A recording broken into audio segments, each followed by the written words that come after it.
münasibəti ayrı-ayrılıqda və... Mən sizə buna qısa surətdə izah edə bilərəm. Məsələn, Mütəllibov dövründə mənim çox onunla mülayim, yaxşı münasibətlərim olub. Bütün dövrü zamanı. Savadlıydım, yaxşı işləyirdi, işə yarayırdı.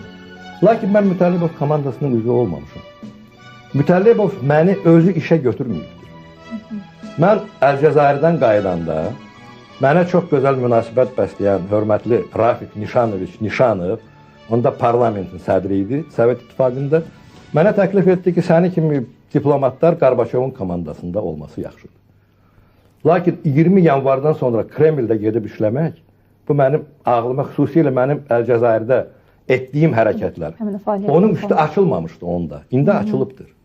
Onda açılmamışdır. Mən nə cür gedib Azərbaycan xalqının, cəlladının komandasında işləyəydim. Mənim heysiyyətimə sığmayan bir şey idi.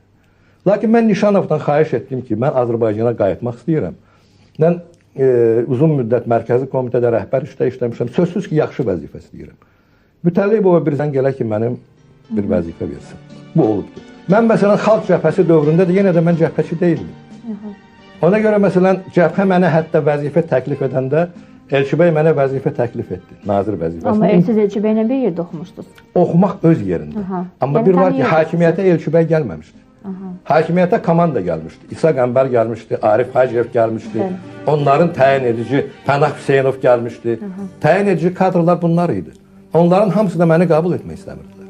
İstəmirdilər? Sözsüz ki. Onlar mənə rəqib kimi baxırdılar. Özü də Elçibəy ilə mənim şəxsi dostluğum onları qıcıqlandırırdı. Bəlkə Vəfaya birdən elə bir vəzifə verər ki, biz Damaskada qalarıq. Yəni, Elçibəy dövründə mənim fəaliyyətim müstəqillik idi.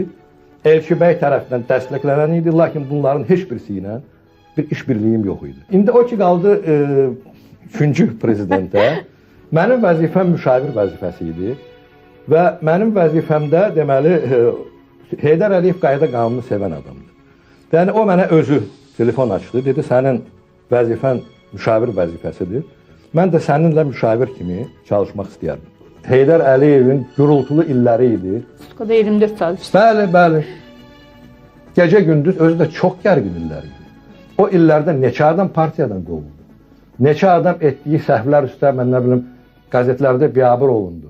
Tutulan adamlar da çox oldu. Partiya işçilərindən də çox belə adam oldu. Yəni, bu şəraitdə, bu mühitdə yaşayan adam, sözsüz ki, mən özümü, öz ləyaqətimi qorumaq mübarizəsində hiss edirdim və ona görə də mən işimi axşam saat 10-da qutarandan sonra mən gəlib, məsələn, mənə yoldaşım irad tuturdu ki, sən uşaqlarla az məşğul olursun, uşaqların sənə böyük ehtiyacı var.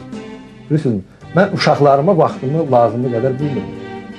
Mən, məsələn, istefa verdiyim gün 8 noyabr 1999-cu il.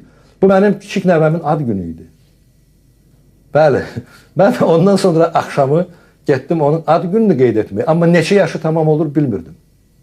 Soruşdum ki, uşağın neçə yaşı tamam olur? Yəni, beyin o qədər, məsələn, gərgin, siyasi, ictimai, başqa problemlərlə məşğuldur ki, məsələn, bu şəxsi, məsələn, adam nəvələrinə lazımı, mən indi o lazımı diqqətli, məsələn, çox arzu edərdim verim.